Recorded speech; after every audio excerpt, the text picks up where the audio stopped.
নমস্কাৰ। DME অৰ্থাৎ director of medical এডুকেশ্যনৰ যি পৰীক্ষা অনুষ্ঠিত হৈ গৈছিল নন টেকনিকেল, যিখিনি টেকনিকেল পৰীক্ষা নাছিল, টেকনিকেলখিনিৰ নহয়, যোনখিনি নন টেকনিকেল পৰীক্ষা অনুষ্ঠিত হৈছিল, তাৰ ৰিজাল্ট আজি দিছে। আৰু এই ৰিজাল্টৰ মতে আপোনালোকে নিজৰ ৰোল নম্বৰ চাব পাৰিব। এখন PDF প্ৰকাশ পাইছে, তাত আপোনালোকে নিজৰ ৰোল নম্বৰখিনি চাব পাৰিব। যদি PDFখন চাই লওঁ আমি, তো বাকীখিনি কথা পিছত পাতিম। প্ৰথমতে যদি PDFখিনি যদি চাওঁ, তেতিয়াহ'লে আপোনালোকে দেখিবলৈ পাব ইয়াত ক'ৰ পৰা প্ৰকাশ পাইছে, দ্য গভৰ্ণমেণ্ট অফ আছাম, আৰু কৈছে যে office of the director of the medical এডুকেশ্যনৰ প্ৰকাশ পাইছে। ঠিক আছে, ডেটত আজি 13 তাৰিখ, যোৱা কালিৰ ডেটতে আছে, কিন্তু আমি ৰিজাল্টখিনি আজি পাইছোঁ। আৰু সেইখিনি হৈছে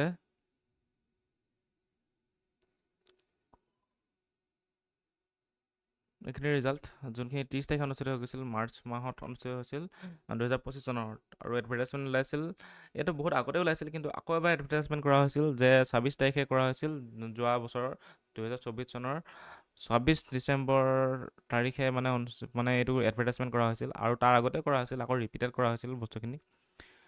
তো গতিকে কৈছে যে এইটো মানে ইয়াত ৰিজাল্টটো দিছে ইয়াত।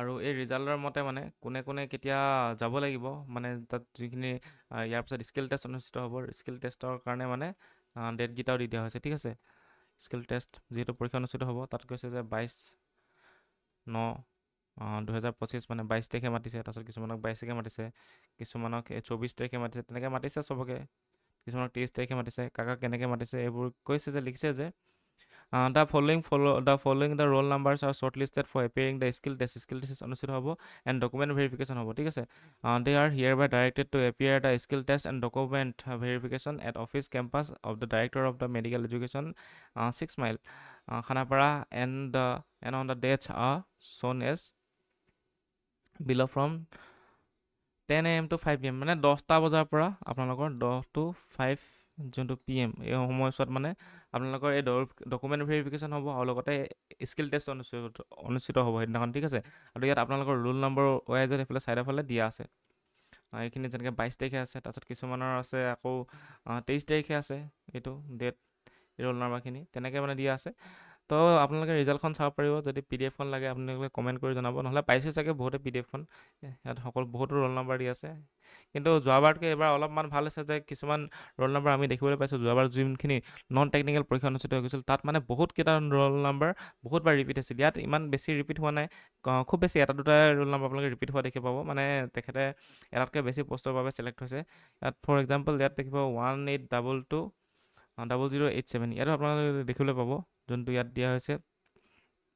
যদি আমি বিচাৰোঁ ক'ত আছে 18220087, মিলিছেনে ৰোল নম্বৰ দুটা?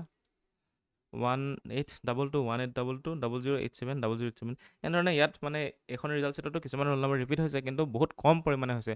যোৱাবাৰতকৈ অলপমান মানে ভাল হৈছে। যোৱাবাৰতো বহুতখিনি ৰোল নম্বৰ, মানে এটা ৰোল নাম্বাৰে মানে 10টা মানে তেনেকৈ ৰিপিট হৈছিল, 10 বাৰ 8 বাৰ তেনেকৈ ৰিপিট হৈছিলে মানে। কিন্তু এইবাৰ মানে ইমানখিনি ৰিপিট হোৱা নাই, গতিকে ভাল খবৰ হৈছে। যিসকলে পাছ কৰিছে তেওঁলোকে স্কিল টেষ্ট দিব লাগিব এইকেইটা ডেটত গৈ কিনি, মানে ছেপ্টেম্বৰ মাহতে অনুষ্ঠিত হ'ব। ঠিক আছে, 22 তাৰিখৰ পৰা স্কিল টেষ্টসমূহ অনুষ্ঠিত কৰা হ'ব। আজি যিহেতু কেই তাৰিখ, আজি হৈছে 14 তাৰিখ, 14 তাৰিখৰ পৰা 22 তাৰিখলৈ বেছি দিন সময় নাই। আপোনালোকে স্কিল টেষ্টখিনি প্ৰিপেয়াৰ কৰক, যোনে যোনে পাছ কৰিছে ৰোল নম্বৰখিনি আপুনি চাব পাৰিব। আৰু যদি ইয়াত যদি আমি খবৰ পাওঁ মানে কিমান আছে, প্ৰায় মানে কাট অফ কিমান আহিছে, যোনখিনি জেনেৰেল কেণ্ডিডেটখিনিৰ কাৰণে প্ৰায় 90+ মানে আহিছে। ঠিক আছে, ইমান একজেক্টলি গম পোৱা নাই কিমান কাট অফ আহিছে, কিন্তু মানে 90+ বুলি, যিখিনি 90 পাইছে তেওঁলোকে পাছ কৰিছে, আমাক খবৰ পাইছোঁ। আৰু OBC ক্ষেত্ৰত ওচৰা ওচৰি আছে। ঠিক আছে, ওচৰা ওচৰি আছে, যোনে মানে ধৰক 90 ওচৰা ওচৰি আছে, 88 চামথিং পাইছে, তেওঁলোকে মানে পাছ কৰিছে। ঠিক আছে, আৰু বাকীখিনিৰ খবৰ আপোনালোকে পোৱা নাই, আপোনালোকে জনাব কোনোবাই যদি পাছ কৰিছে কিমান মাৰ্কছ পাইছে আপোনালোকে। ঠিক আছে, কিন্তু বাকী যোনখিনি মানে OBC ক্ষেত্ৰত যোনে মানে কিছুমানে 84 পাইছে, তেওঁলোকৰ মানে লিষ্টত নাম অহা নাই মানে। ঠিক আছে, তেওঁলোকে লিষ্টত নাম অহা নাই। বাকীখিনিতো ঠিকেই আছে, বাকী কাট অফ ইমানটো এৰাউণ্ডে গৈছে। আৰু বাকী আপোনালোকে কমেণ্ট কৰি জনাব কোনটো কেটেগৰী কিমান কাট অফ গৈছে, আৰু ইয়াত ৰোল নম্বৰখিনি আপোনালোকে চাব পাৰিব। আৰু স্কিল টেষ্ট বৰ্তমান বেছি সময় নাই, বেছি দিন নাই। আজি কেই তাৰিখ, আজি 14 তাৰিখ হ'লেই ছেপ্টেম্বৰ মাহৰ।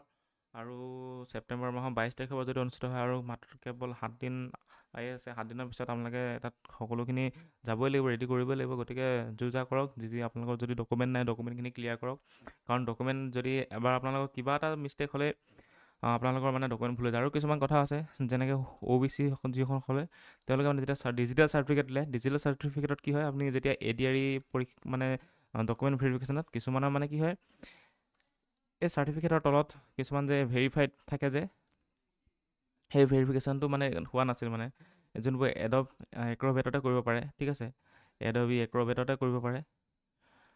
তো এই বস্তুটো আপোনালোকে কৰি ল'ব।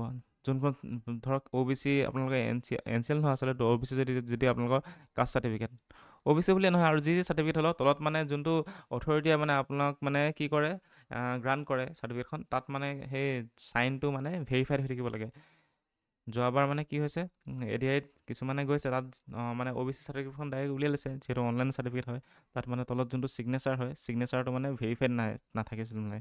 সেই বস্তুটো মানে কৰি ল'ব, মানে সেইটো আপুনি নিজেই কৰিব পাৰিব, কিন্তু আপুনি যিহেতু মানে ফিজিকেল ডকুমেণ্ট জমা দিব লাগে গৈখিনি, সেই ফিজিকেল ডকুমেণ্টত মানে আপোনাৰ মানে সেই যোনটো টাইমত মাতিব সেইটো টাইমতে আপোনালোকে জমা দিবই লাগিব। যদি তেতিয়া লগে লগে দিব নোৱাৰে, কি হ'ব, আপোনাক মানে উইথহেল্ড কৰি থৈ হ'ব, নহ'লে কি হ'ব, আপোনাৰ ডকুমেণ্ট মানে সেইদিনাখন ভেৰিফিকেশ্যন হ'ব, আকৌ পিছত বহুত দিনৰ পিছত মাতিব দিয়ে। সেইখিনি কৰাতকৈ আপোনালোকে একেবাৰতে চব যিমান ডকুমেণ্টছ আছে চব ঠিক ঠাক কৰি লৈ যাব, ঠিক আছে। গতিকে এইখিনি আছিলে। আপোনালোকে ৰিজাল্ট শ্বীটখন আপোনালোকে যদি পোৱা নাই, আপোনালোকে কমেণ্ট কৰি জনাব পাৰে। ইতিমধ্যে আপোনালোকে পাইছে চাগে ৰিজাল্ট শ্বীটখন। গতিকে এইখিনিয়ে কথা, আজি নন টেকনিকেল ৰিজাল্ট দিছে, ভাল খবৰ।